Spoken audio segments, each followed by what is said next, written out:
Hello and welcome to Health Services 411, a program designed to keep you updated, informed, and educated about activities, events, and policies of the BVI Health Services Authority. I'm your host, Marketing and Communications Manager, Natasha Letzam. Hello, for today's 411, we're at the lab.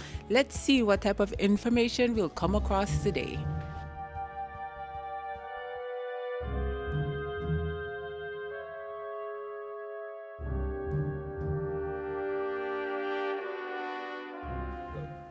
For today's 411, we're here in the lab and we're here with our manager, Miss Colette McCurdy.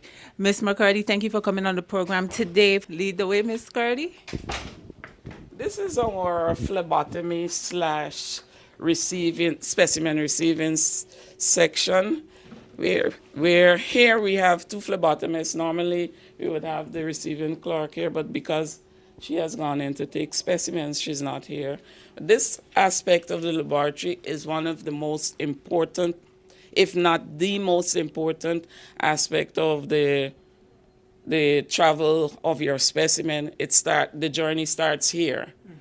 And this part of the journey is where most of the mistakes that you would find in any laboratory can be made. You have to make sure that the specimen is properly labeled, that the request and the specimen have the same information, the name is spelled the same way, you have as much information on the specimen as possible, that make it easier for the technologist that you're handing the specimen to be able to easily identify it when they look at the request.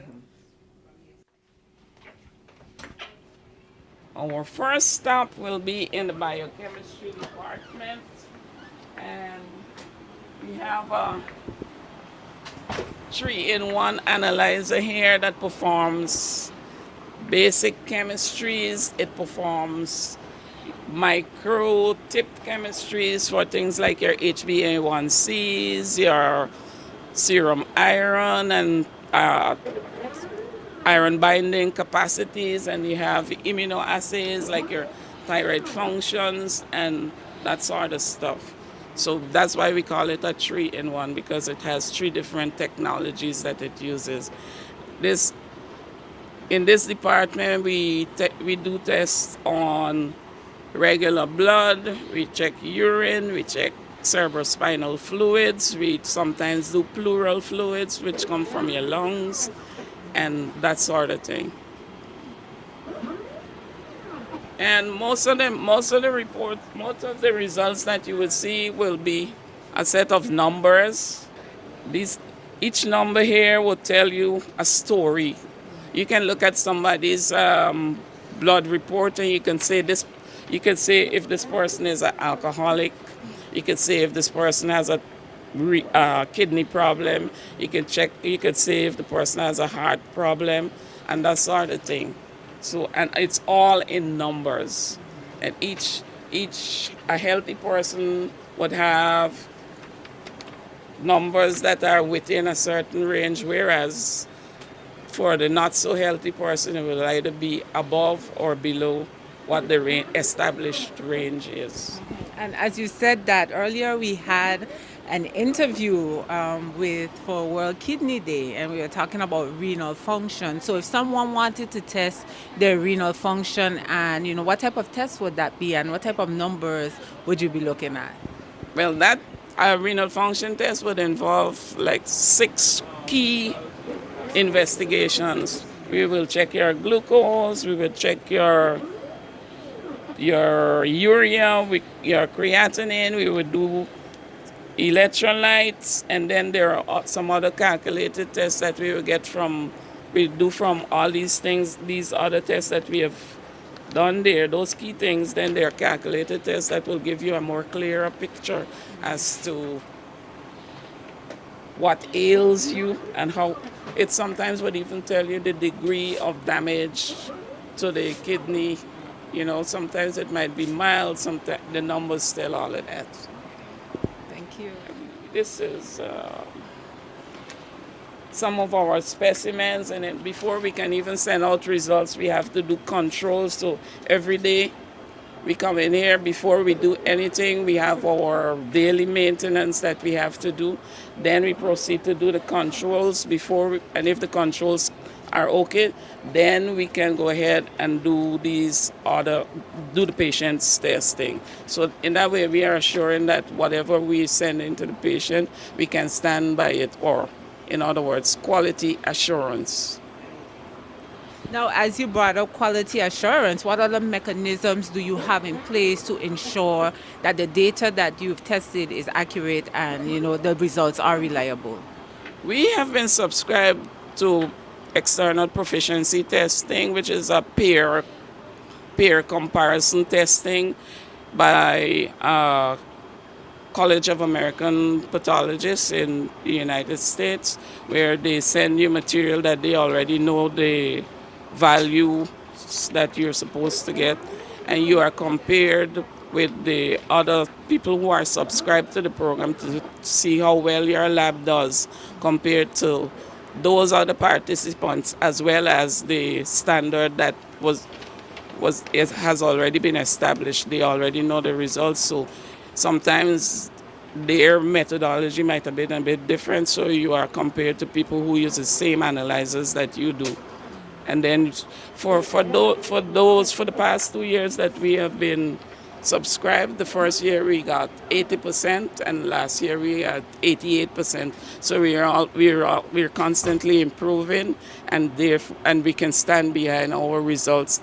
When we issue results from our laboratory, we're not only backing it up by our quality control, but we're backing it up because we are certified to do so by an international body.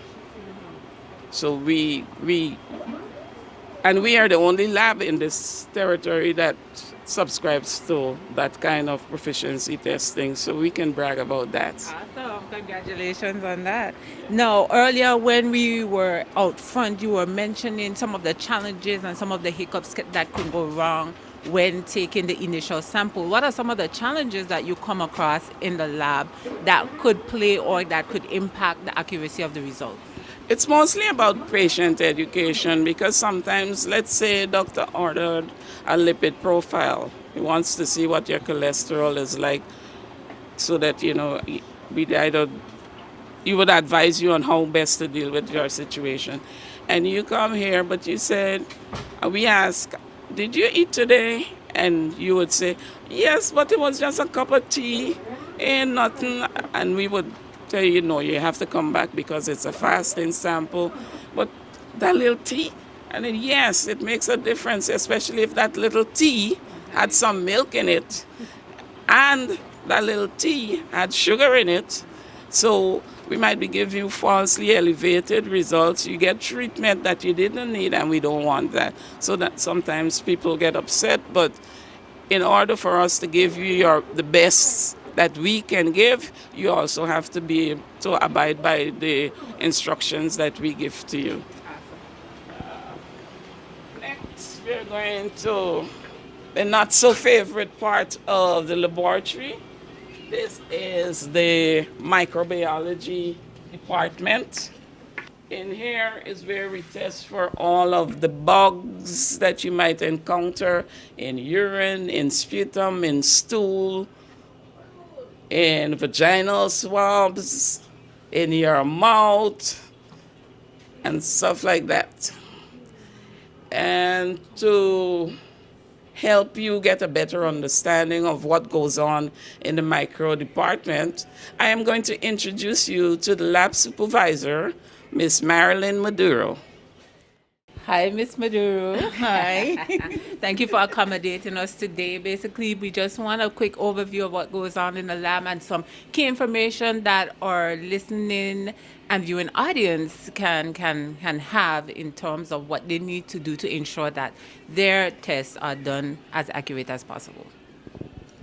Well, for micro, there's really no preparations, maybe except in urines where we ask for a clean catch, which would be a midstream urine where the person has to pass the first couple of drops in the toilet and then catch the middle part and then void the last half into the toilet.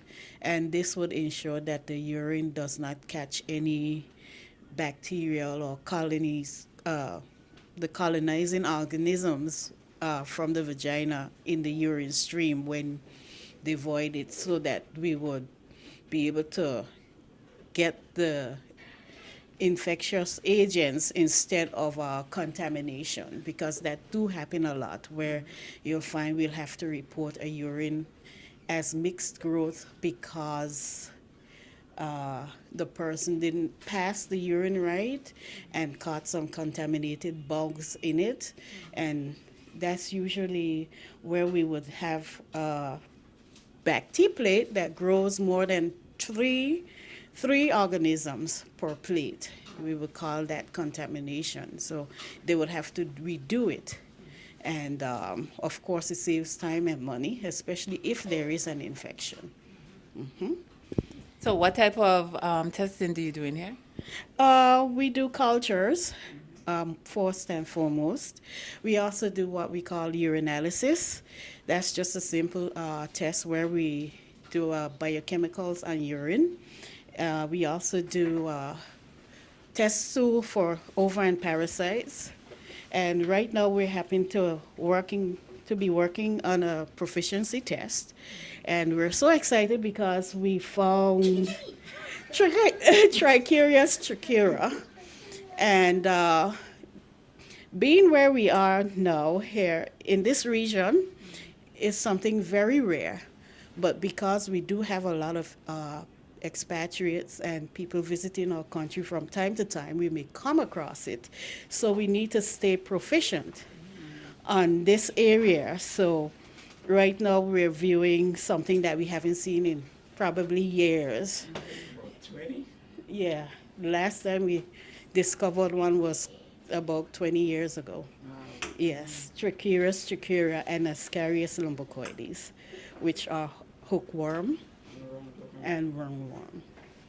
Some of the specimens that you might see submitted to our laboratory for microbiology, and this is an example of the swabs. It might be a womb swab, a vaginal swab, ear swab, you name it, but that's what it looks like. And these are the plates that we use. Like, this is the nourishment for the bacteria to grow.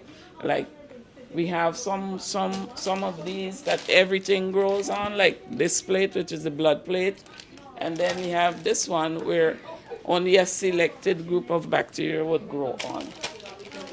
And we even have for the selective plates again, where only one type of bacteria would grow on, like one genus, like for people who would have like Neisseria or gonococcus infection, it will only grow on this plate. This is bacterial waste, and we would, after we have finished reading off the plates, it's disposed using the standard recommendations for disposal of bacterial waste. Thank you for tuning in to this edition of Health Services 411. Please like and share this video and follow us at the pages below as we seek to improve the pulse of the people of the territory. Until next time, remember, your health is your wealth.